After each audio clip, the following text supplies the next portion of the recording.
بڑے ہی خطرناک دور سے گزر رہے ہیں۔ ہر طرف لوگ بے لگام ہو چکے ہیں، زبان درازیاں کر رہے ہیں، بے جا اعتراضات اٹھا رہے ہیں، اور خاص کر کے حضور علیہ الصلاۃ والسلام کے پیارے صحابہ رضوان اللہ تعالی علیہم اجمعین جیسی عظیم جماعت پر، جن کے ایمان کی گواہی خود رب کریم نے دی ہے، جن کے مقام اور مرتبے کو رسول اللہ صلی اللہ علیہ وسلم نے بیان کیا ہو، جن کے بارے میں 1400 سال کے امت کے علماء، فقہاء، مجتہدین، محدثین، مفسرین کا اتفاق اور اجماع رہا ہو کہ صحابہ حضور علیہ الصلاۃ والسلام کی ایک ایسی جماعت ہے، روئے زمین پر جتنے بھی نبی گزرے ہیں، امتی نہیں، نبی جتنے بھی گزرے ہیں، ان نبیوں نے اپنی امت میں سے اپنے ماننے والوں پر جو محنت کی ہے، اس محنت کے نتیجے میں جو ان کی پیروی کرنے والے پیدا ہوئے ہیں، ان سب نبیوں میں سب سے زیادہ پیروی کرنے والے،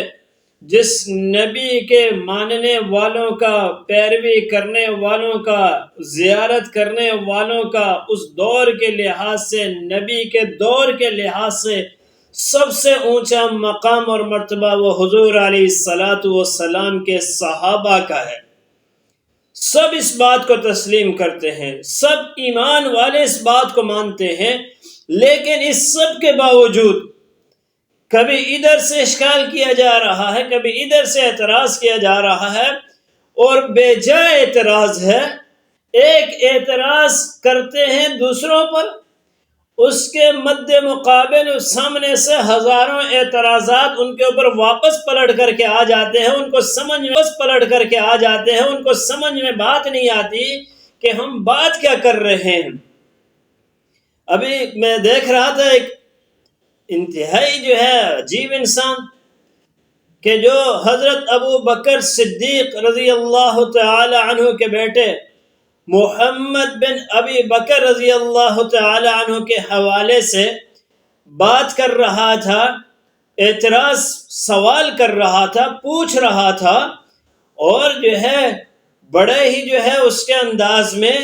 تنقیدی انداز میں پوچھ رہا تھا کہ میں پوچھنا چاہتا ہوں آپ سے کہ آپ ہمیں یہ بتائیں کہ محمد بن ابی بکر رضی اللہ تعالی عنہما کو کس نے قتل کیا ہے، ان کی نماز جنازہ کیوں نہیں پڑھی گئی ہے۔ میں اس اعتراض کا جواب دینے سے پہلے ان سے پوچھنا چاہتا ہوں کہ جس علی نے ابو بکر کے بیٹے محمد کو مصر کا سن 36 ہجری میں گورنر بنایا ہے، تم پھر بھی اس محمد کے باپ ابو بکر کو نہیں مانتے ہو، پھر بھی اعتراض کرتے ہو، اور علی جس کے بیٹے پر اعتماد اور بھروسہ کر کے اس کو مصر کا گورنر بنا رہا ہے، تو اس کے باپ کا کتنا اونچا مقام اور مرتبہ ہوگا، علی کی نگاہ میں کتنا اونچا مقام اور مرتبہ ہوگا۔ سن 36 ہجری میں حضرت علی رضی اللہ تعالی عنہ نے محمد بن ابی بکر رضی اللہ تعالی عنہ کو مصر کا گورنر بنایا، تو اس سے اندازہ لگایا جا سکتا ہے کہ حضرت علی رضی اللہ تعالی عنہ اور حضرت محمد بن ابی بکر رضی اللہ تعالی عنہ کے آپس میں کتنی زیادہ دوستیاں تھی، کتنا زیادہ پیار تھا، کتنی زیادہ محبت تھی۔ حضرت علی رضی اللہ تعالی عنہ حضرت ابو بکر صدیق رضی اللہ تعالی عنہ سے کتنی محبت کرنے والے تھے۔ مانو نا ان کو، ان کے اس عمل کو بھی مانو، ابو بکر کی بھی تعظیم کرو، ان کی بھی تکریم کرو، ان کی بھی عزت کرو، حضرت علی رضی اللہ تعالی عنہ کے فعل کو، ان کے عمل کو اپنے لیے جو قابل تقلید بناؤ۔ ہاں، جو آپ کا اعتراض ہے، جتنے مرضی ہے تم جو ہے شکوک اور شبہات پیدا کرنے کی کوشش کرو،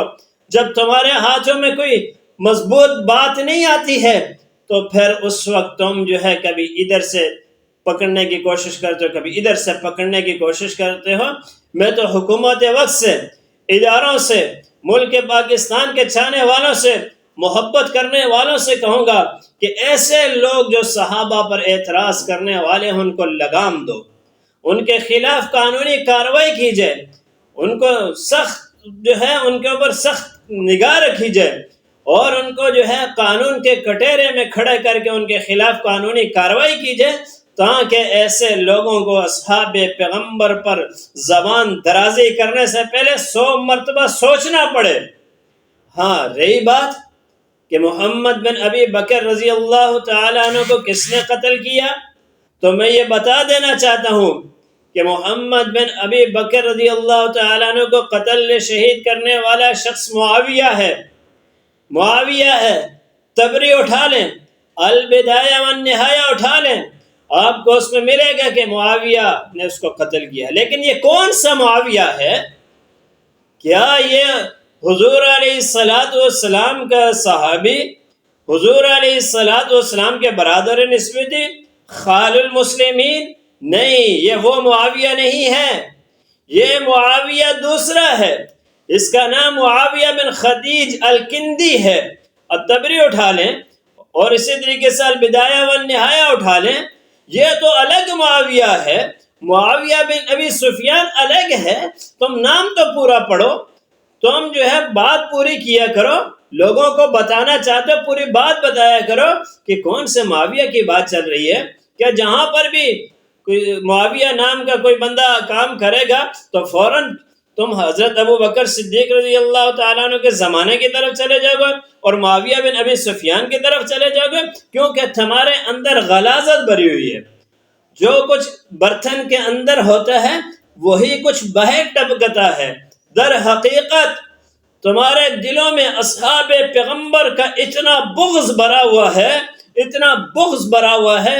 کہ جس کو نکالنے کے لیے ہمارے اکابر نے بڑی قربانیاں دی ہے، اور آج کھل کر کے تمہارا بغض، تمہارا عناد، تمہارا کفر، تمہاری منافقت، تمہارا دجل امت پر عیاں ہو رہا ہے، اور انشاءاللہ مزید بھی ہوگا۔ ہم صحابہ کے بارے میں کوئی بات نہیں کرنا چاہتے، مشاجرات صحابہ پر ہم بات نہیں کرنا چاہتے۔ اصحاب پیغمبر وہ جنت کے وارث ہیں، ان کو رب نے رضا کا پروانہ دے دیا، وہ رسول اللہ صلی اللہ علیہ وسلم کے ساتھی ہے، میرے نبی کے صحبت یافتہ ہے، ان سے اونچا مقام انبیاء کے بعد دنیا میں کسی کا ہو ہی نہیں سکتا ہے۔